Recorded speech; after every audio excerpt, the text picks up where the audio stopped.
Did you think that that many kids would meet this requirement? Because now you've paid $790,000 Right. to these kids.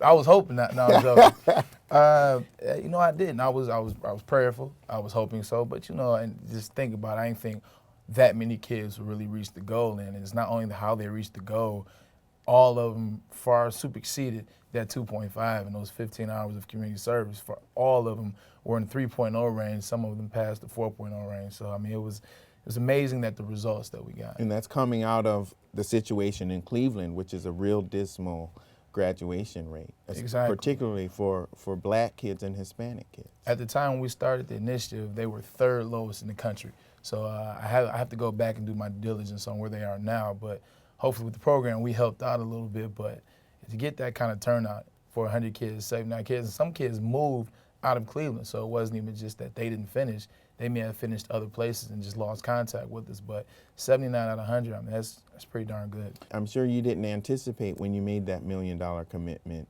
that your career could be cut short. Has it been tough financially on you, or?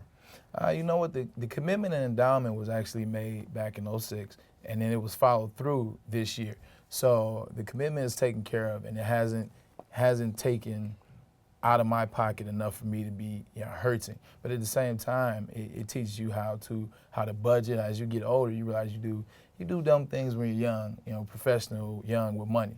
But as you get older, you learn that you need to value the money more. You need to save. You need to start getting involved with investment meetings as opposed to just having your parents or your financial people take care of it. So it's been an interesting ride this last 6-7 months, if you will. But I'm just learning more about myself and learning more about my future. Right. Because football isn't forever. Right, and it for you, it just isn't football. There's life off the field. You lost your godfather recently. You got cut from the team recently.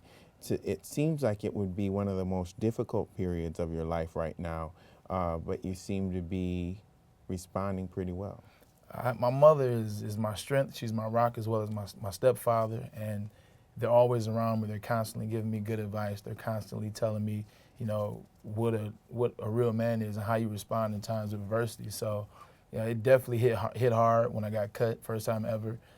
Then my godfather passes away, who was very near and dear to my heart. I mean, literally, He was actually killed. He was killed in an accident. He was killed in a car accident on December the 6th.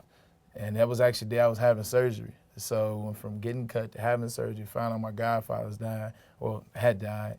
But when I went back for the funeral, I just remember all the things that my godfather used to tell me about where he saw me in the future, wearing a Hall of Fame jacket, or being able to do this, or being one of the greatest of all time, off the field and on the field. And it's so many people that believe in me that it would be hard-pressed for me to have pity on myself. There have been times where I've wallowed in self-pity in the corner, as we all do, but that's not how you get it done, and that's not how you bounce back. You have to believe that you're strong and pursue it. Especially now. I mean, you do have critics that Right. say that you've actually been paid more than you've actually put out. What are you doing mentally to prepare to prove them wrong? I'm kind of going back to what I did in high school. When I was high school getting scholarship offers, my father played for the University of Michigan. Right. So he was big time University of Michigan. And I came out, I was kind of small time in high school. And my senior year, I finally got the Michigan scholarship offer. After having a good senior year, they offered me. And it was the same thing with critics. Everybody was saying, where did he come from? I was a 2-star athlete on Rivals.com. I wasn't a 5-star, not their typical big recruit. And everyone said, who is this guy? Where's he coming from? Why did Michigan pick him up? And when I got to Michigan, it was the same thing. Oh, he's only here from his father. And it was just, my whole time in Michigan, I spent proving everybody wrong that I'm not here because my dad came here. I'm here because I'm a heck of a football player. And when I left Michigan, I held all the records. But every day, it was a fight to show you, this is what I am. This is why I'm here. This is Right. why I'm Every a lead. play, huh? Every play, every day, every practice. You said that you had some other offers after you were cut. Have you heard from some teams? I heard from a couple teams, off the record, don't want to say their names, but I heard from some teams. And for me, it was a matter of just making sure that my knee was 100% correct, because I didn't feel as though my knee was correct after surgery this year. Went out there, tried to play, and it just never really was where it should have been and where I wanted it to. So the big thing for me now is to make sure the knee is 100% and then go to a team and, work out to see where my fit is versus trying to come in under 100% health Right. and re-injuring myself and putting the team in a bad situation as well as myself. And so right now you're in the process of rehabbing. What about San Francisco? When you saw how far they went, what did you think about their season? Well, being there, I knew we had a heck of a defense. And I say we because I was there pretty much the whole season, Right. minus the last game in the playoffs. Right. The defense was unreal, and the defense saved the offense a lot. It allowed us to have a mediocre offense. But I knew at some point in time that would catch up with them, having to make plays on offense and not being able to make those plays. Defense can only go so far. There's only literally been one defense that's won a Super Bowl, and that was the Ravens, back in 2000. So I knew that would catch up with them, and unfortunately it did. Was the ride what you expected? Has it been what you expected going into the NFL? The ride has been, it's been half and half. It's been part and part. The NFL, just like any other aspect of life, job or realm of life, is very political. It's a political system, and sometimes the politics can cause you to worry about them too much, and it takes away from your game, or it takes away from your thought process on what you could potentially be focusing on. And that's one part that I didn't expect. Being young, coming out, I didn't know the politics would be that as it is. And also, I just think that you have to really take care of yourself on this level, and you can do that within the frame of a team. But you have to take care of yourself on this level because it's not really a buddy, friend, family situation. It's more so, what have you done for me lately? What can you do? Are you hurt? Well, now we have to move on. Because in this league, if you're not a vested player, then they don't have time to waste on you. Right, and the average career is 3.5 years. Exactly. So you get the bare minimum time, the bare minimum care if you're not a vested player. And once you get to a certain point, if they feel you too old, if they don't want to pay you what you deserve, things of that nature, then they go in a different direction. So that's why I say you have to make sure you're in physical health. You have to take care of yourself. You have to watch your money, take care of yourself. Do you think that you're misunderstood? Very much so. Very much so. Playing receiver is seen as the flashy, arrogant showboat position. I mean, you've seen receivers over the years.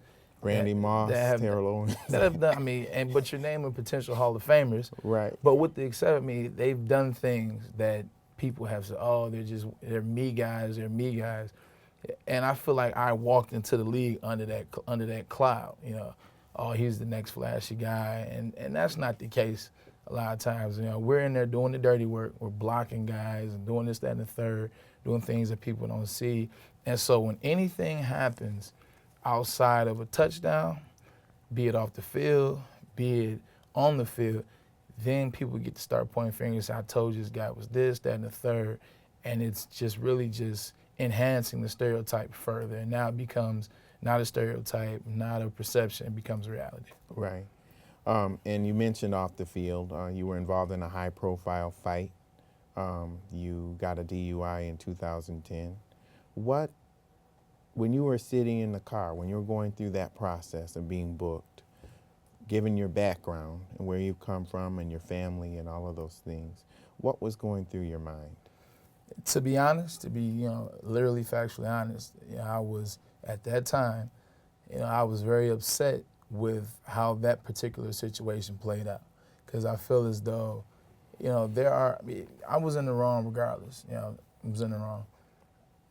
I got trailed by a cop for 4 lights who was just looking for something to pull me over on. He's just looking. Do you think he knew that's Braylon Edwards in the car ahead of him? Yes, he knew it was Braylon Edwards.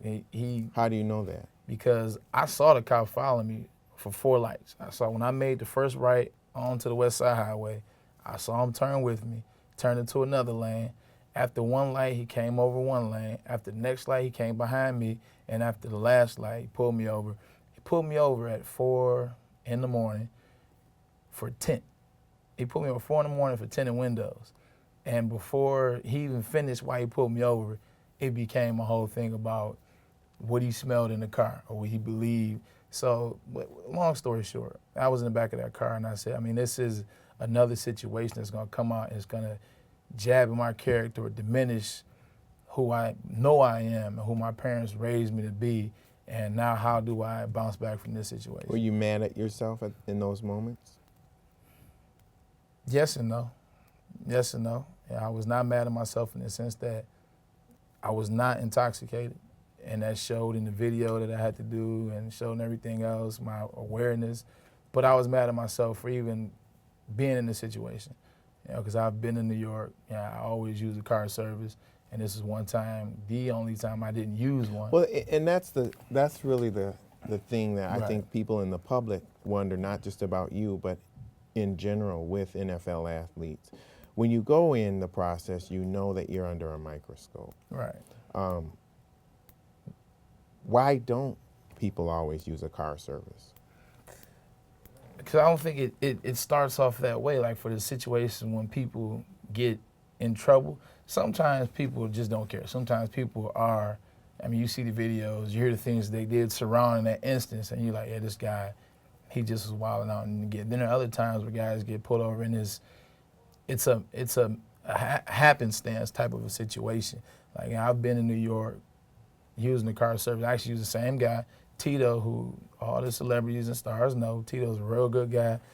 Francis is his real name. But I've been using him since 2006. Even when I came to the Jets, I was using him. I mean, I have receipts to prove he gets a lot of business from me. Okay. This is the one time I don't use him. I went to a Right. charity event.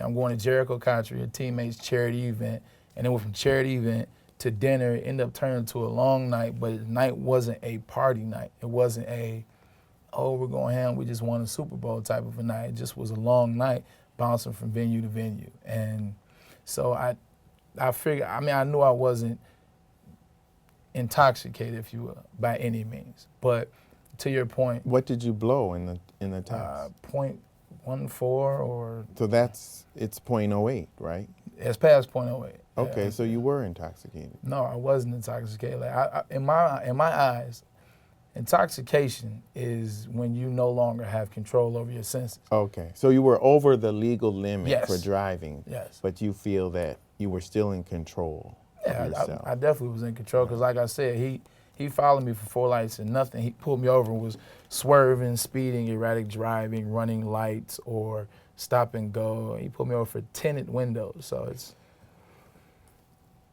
What are the pressures of being a young multimillionaire in the public eye?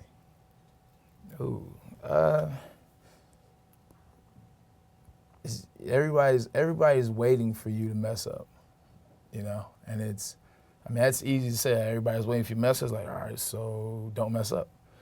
But you get put in situations sometimes, and you don't necessarily think first before you act. And you get put in a lot of situations, and out of those, let's say 100 situations, it may be one time where you make a mistake. You know, that's not a bad ratio. Okay, well, 100 times one, I mean, on any test I ever took, that's an A, but not in the public eye. And Not if you're in the public eye. and especially not if you're an athlete. Success is the overcomer for anything in life. Success makes people have a short-term memory. Yeah, you can, and so really now you are literally on the verge of trying to make another success, to overcome the things that right now you're going through. Exactly, and the bad thing is that's not the mindset one should have. It's not, I'm not working out, I'm not rehabbing or putting my foundation in place or doing little things here and there so that I can get back, so I can be successful, and all will be forgotten about. You know, that's not the way it should be. But in the back of my mind, that's definitely what I'm thinking. I don't want from 26 to 28 to determine who I was my whole life. You know, I put a body of work together from 0 to 26, and then all of a sudden I make a mistake at 26. Then I make a mistake at 27, and now it's, oh, this guy is the worst. 2 more questions.